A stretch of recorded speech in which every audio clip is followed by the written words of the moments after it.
Bem-vindos a mais uma análise aprofundada. Bom, hoje a gente tem pela frente uma daquelas jornadas fascinantes. Nós vamos desvendar as raízes da sociedade moderna. Sabe como?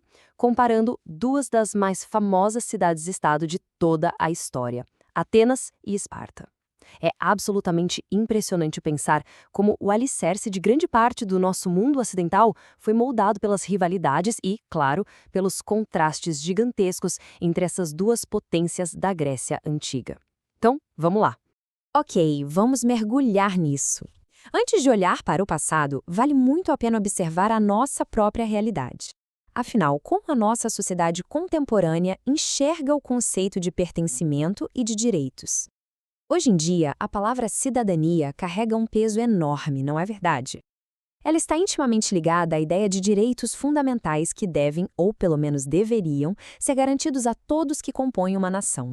E os documentos que baseiam a nossa análise trazem um exemplo bem claro disso. Atualmente, exercer a cidadania envolve ter acessos universais garantidos, como o direito à saúde pública. Um exemplo prático super recente foi todo aquele processo de vacinação contra a Covid-19.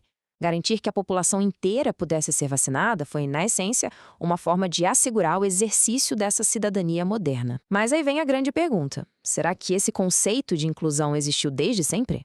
A resposta curta é não, de jeito nenhum.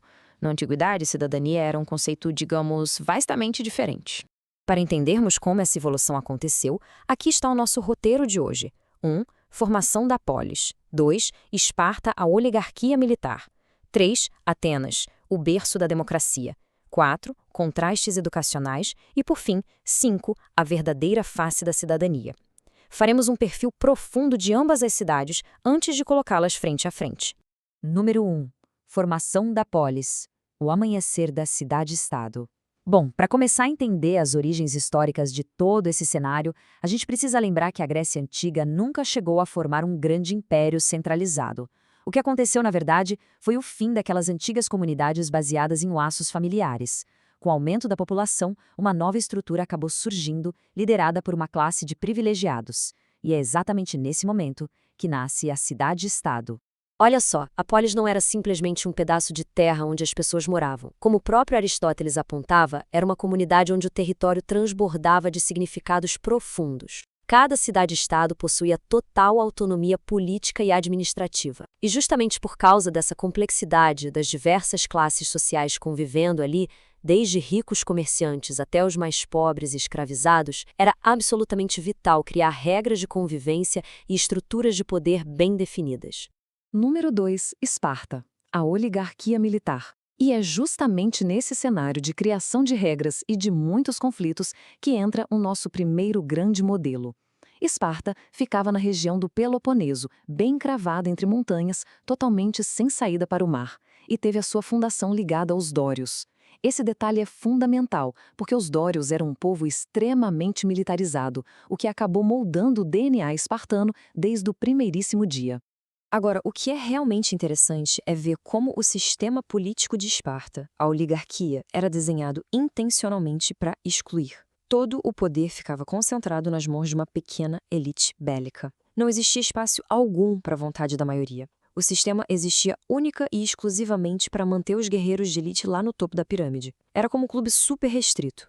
E a sociedade refletia essa desigualdade de uma forma muito rigorosa. No topo estavam os esparciatas, a grande elite, os únicos donos das terras e ocupantes dos cargos políticos. No meio do caminho ficavam os periecos, que eram homens livres responsáveis pelo comércio e artesanato, mas que não apitavam nada na política. E aí, sustentando toda essa estrutura, a imensa maioria da população, os ilotas. Eles eram servos que pertenciam ao Estado, faziam todo o trabalho pesado para que os esparciatas pudessem se dedicar 100% à guerra. A preparação dessa elite combatente começava super cedo e de forma implacável. Os registros históricos nos mostram uma realidade bem severa. Crianças que não demonstravam força e robustez logo ao nascer eram simplesmente descartadas em um abismo. É sério. E os sobreviventes? Bom, aos 7 anos, eles eram tirados de suas famílias e entregues ao Estado por um treinamento pesado, focado em forjar combatentes perfeitos. As meninas também passavam por treinamentos físicos rigorosos, porque a lógica estatal exigia mulheres muito fortes para gerar os futuros soldados de Esparta. toda essa disciplina militar transbordava para a hierarquia de governo deles. Havia uma diarquia, ou seja, 2 reis comandando as partes militar e religiosa.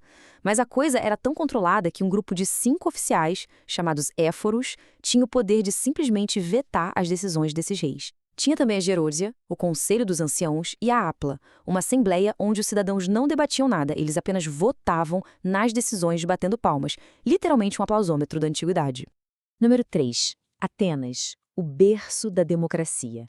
Mudando totalmente de marcha, vamos deixar esse isolamento militar espartano de lado e viajar para o litoral. Chegamos a Atenas, uma cidade costeira super vibrante, fundada pelos jônios e que tinha o intenso comércio marítimo como seu grande motor de prosperidade. É muito comum associarmos Atenas de forma automática com a democracia, mas ela não começou assim. No início, quem dava as cartas era uma elite aristocrática. O poder ficava na mão dos chamados eupátridas, que significa literalmente os bem-nascidos. Esse pequeno grupo de donos de terras ditava as regras de forma hereditária. E isso frequentemente empurrava artesãos e camponeses para um ciclo terrível de dívidas, chegando até mesmo ao escravizar por endividamento. Como é de se imaginar, essa exclusão toda gerou uma insatisfação popular gigantesca. Vamos avançar e ver como isso se constrói aos poucos. A pressão da população insatisfeita forçou umas reformas dramáticas. Em 621 a.C., Drácon colocou as primeiras leis no papel. Alguns anos depois, em 594, Solon tomou a decisão radical de abolir a escravidão por dívidas. Mas a verdadeira virada de jogo ocorreu em 507 a.C. Um governante chamado Clístenes fez uma reforma estrutural que visava garantir, de forma totalmente inédita, que a vontade do povo falasse mais alto. E foi justamente a reforma de Clístenes que nos deu essa palavra mágica. A democracia ateniense inaugurou a premissa revolucionária de que todos os cidadãos, não importava a renda ou nascimento, poderiam participar das decisões da cidade. Era a quebra definitiva do monopólio político dos bem-nascidos. Esse novo sistema político tomou conta do espaço da cidade de formas bem distintas. Enquanto a Acrópole ficava lá no alto, majestosa, reservada para os templos e para o sagrado, a política de verdade fervia lá embaixo, na Ágora.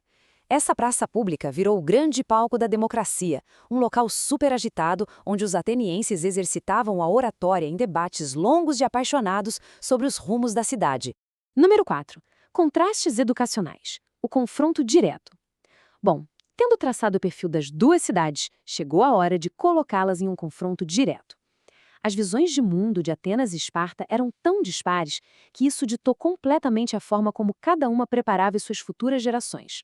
E isso ilustra de forma brilhante as prioridades do mundo antigo. Quando a gente coloca lado a lado, os opostos gritam.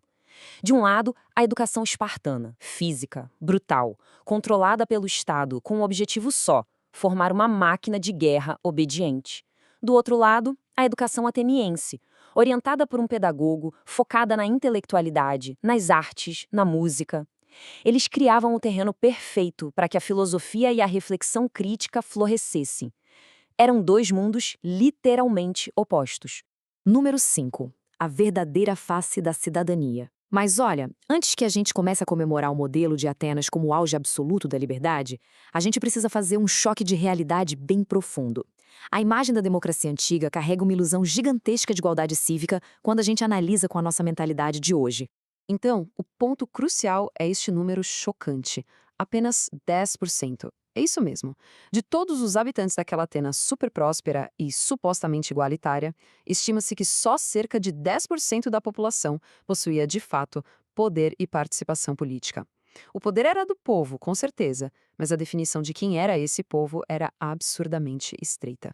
A realidade crua é que os critérios de cidadania eram incrivelmente excludentes. Para subir na Ágora e debater, era obrigatório ser homem, ser livre, ser maior de 21 anos e ainda filho de pai e mãe atenienses. Resumo da ópera: as mulheres, os estrangeiros e a enorme classe de escravizados ficavam totalmente de fora. Eles moravam na cidade, faziam tudo girar, mas definitivamente não eram considerados cidadãos. O que nos traz a esta reflexão final. A fundação das nossas sociedades organizadas vem dessas duas cidades icônicas, seja pelo controle militar rígido de Esparta ou por essa inovação super excludente da democracia ateniense. O grande aprendizado aqui é observar a longa jornada histórica que nós percorremos. Pensem bem, saímos de um sistema desenhado por um seleto grupo de 10%, até a busca constante atual por uma cidadania que realmente integre, proteja e garanta direitos universais para absolutamente todos. Como as lições de Atenas e Esparta ainda ecoam nos desafios das nossas democracias modernas, fica o convite para essa reflexão. Muito obrigada por acompanharem esta análise e até a próxima!